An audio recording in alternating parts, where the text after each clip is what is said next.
Além do que, isso começa a gerar os custos extras que você começa a onerar a obra sem nada. Você vai fazer lá 4, 5 dobraduras para fazer um desenho que não tem função nenhuma, aquilo gera custo, porque você precisa fazer a aba de concreto, não sei o quê, e não serve para E nada. depois gera manutenção, né? E aí manutenção, aí Muita eu manutenção. brinco assim, o arquiteto que faz a coisa mal feitinha, depois o cliente lembra da mãe dele pro resto da vida, né? Aquele filho Filha me da fez mãe. isso aqui.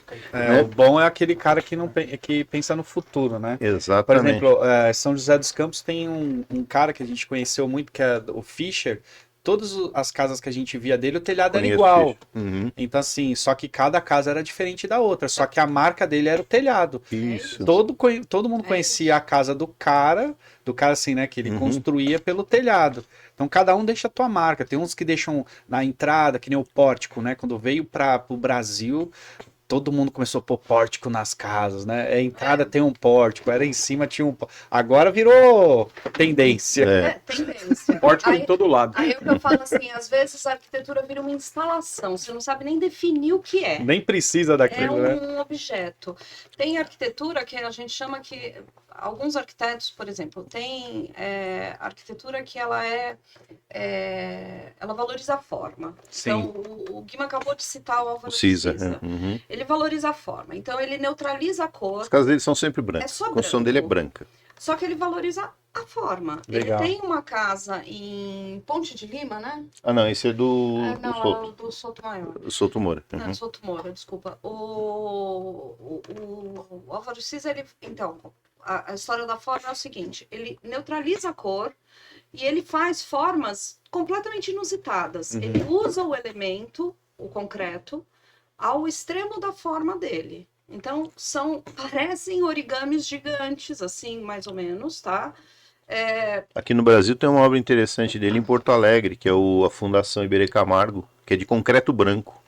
Nossa, interessante. E tem uns braços, vale a pena olhar, é muito legal isso. Eu particularmente, assim, como eu fiz FAAP, então algumas coisas de nomes de arquitetos, eu fico confundindo um com o outro. Então, Por isso que ela anda com o dicionário. eu ando com os meus dicionários de arquitetura.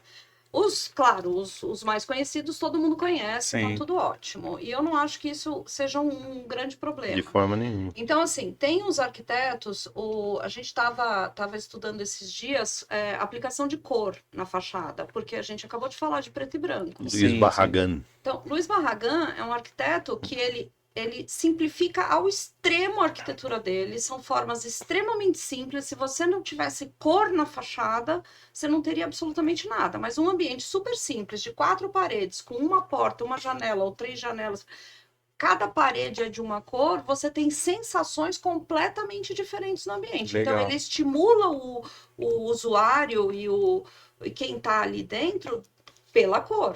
Então, e essas são as assinaturas dos arquitetos. Sim. Você pega um Oscar Niemeyer, ele tem uma arquitetura monumentalista. Isso.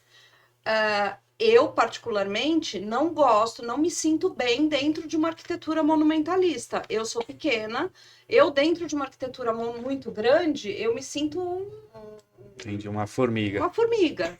Então, Micróbio. é muito ruim para mim.